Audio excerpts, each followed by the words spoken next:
जय श्री कृष्णा। 15वां अध्याय चित्रकेतु को अंगीरा और नारद जी का उपदेश। ओम नमो भगवते वासुदेवाय। श्री सुखदेव जी कहते हैं, परीक्षित, राजा चित्रकेतु शोकग्रस्त होकर मुर्दे के समान अपने मृत पुत्र के पास ही पड़े हुए थे। अब महर्षि अंगीरा और देवर्षि नारद उन्हें सुंदर सुंदर युक्तियों से समझाने लगे।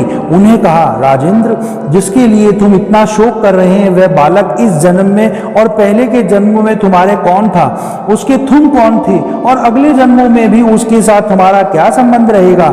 जैसे जल के वेग से बालू के कण एक दूसरे से जुड़े रहते हैं और बिछुड़ते रहते हैं, वैसे ही समय के प्रभाव से प्राणियों का मिलन और विछोड़ होता रहता है।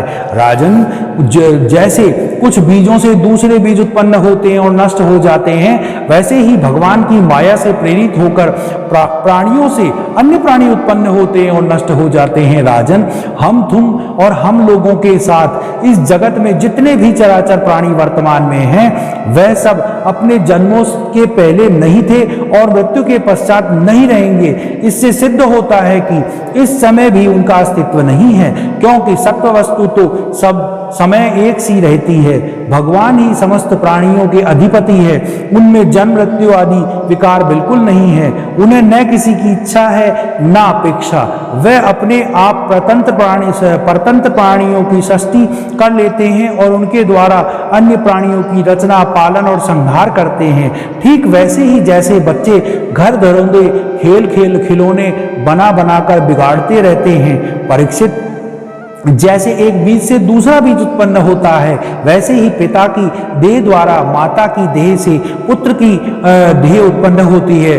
पिता, माता और पुत्र जीव के रूप में देही है और ब्रह्म दृष्टि से केवल शरीर। इनमें देह, जीव, घट आदि कार्यों में पृथ्वी के समान नित्य है। राजन, जैसे एक ही वृत्तिका रूप वस्तु में घटत्व आदि जाति और घट आदि व्यक्तियों का विभाग करके कल्पना मात्र है, उसी प्रकार यह देही और देह का विभाग भी अनादि और अविद्या कल्पित है। श्री सुखदेव जी कहते हैं, राजन, जब महर्षि अंगीरा और देवर्षि नारद ने इस प्रकार राजा चित्रकेतु को समझाया बुझाया, तब उन्होंने कुछ धीरज धारण करके शोक से मुरझाए हुए मुख को हाथ से पहुंचा और उनसे कहा, राजा चित्रकेतु बोले, आप दोनों परम ज्ञानवान और महान से भी महान जान पड़ते हैं तथा अपने को अवधूत वेश में छिपाकर यहाँ आए हैं। कृपा करके बतलाइए, आप लोग कौन हैं? मैं जानता हूं कि बहुत से भगवान के प्यारे ब्रह्मवेता मेरे जैसे विषासक्त प्राणियों को उपदेश करने के लिए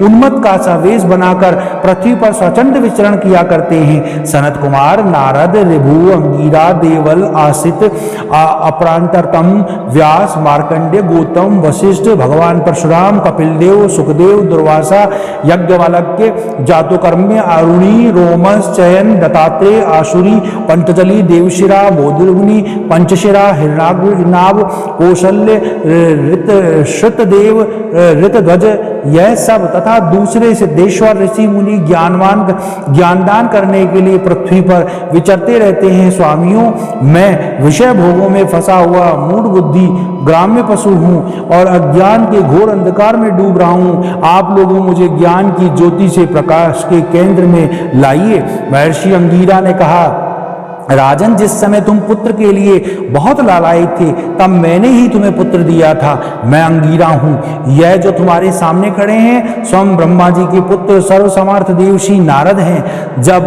हम लोगों ने देखा कि तुम पुत्र शोक के कारण बहुत ही घने अज्ञान अंधकार में डूब रहे हो, तब सोचा कि तुम भगवान के भक्त हो, शोक करने योग्य नहीं हो, अतः तुम पर अनुग्रह करने के लिए ही हम दोनों यहाँ आए हैं। राजन, सच्ची बात तो यह है कि जो भगवान और ब्राह्मणों का भक्त है, उसे किसी अवस्था में शोक नहीं करना चाहिए। जिस समय पहले मैं तुम्हारे घर में आया था, उसी समय मैं तुम्हें परम ज्ञान का उपदेश देता, परंतु मैंने देखा कि अभी तो तुम्हारे हृदय में पुत्र की उत्कट लालसा है, इसलिए उस समय तुम्हें ज्ञान न देकर मैंने पुत्र ही दिया।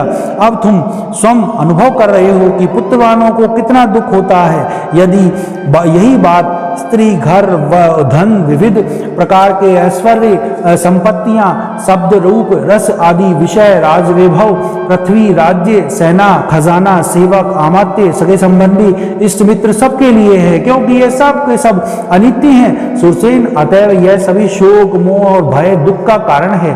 मन के खेल खिलौने हैं, सर्वदा कल्पित और मिथ्या है, क्योंकि यह न होने पर भी दिखाई पड़ रहे हैं। यही कारण है कि ये एक क्षण में दिखने पर दूसरे क्षण लुप्त हो जाते हैं। यह गंधर्व नगर स्वप्न, जादू और मनोरथ की वस्तुओं के समान सर्वथा असत्य है। जो लोग कर्म वासनाओं से प्रेरित होकर विषयों का चिंतन करते रहते हैं, उन्हीं का मन अनेक प्रकार के कर्मों की सृष्टि करता है।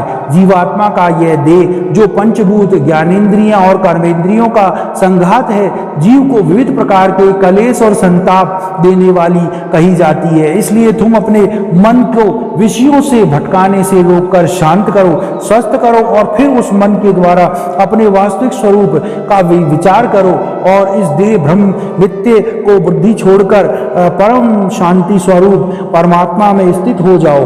देवर्षि नारद ने कहा, राजन, तुम एकाग्रचित से मुझसे यह मंत्रोपनिषद ग्रहण करो। इसे धारण करने से 7 रात में तुम्हें भगवान शंकरषण का दर्शन होगा।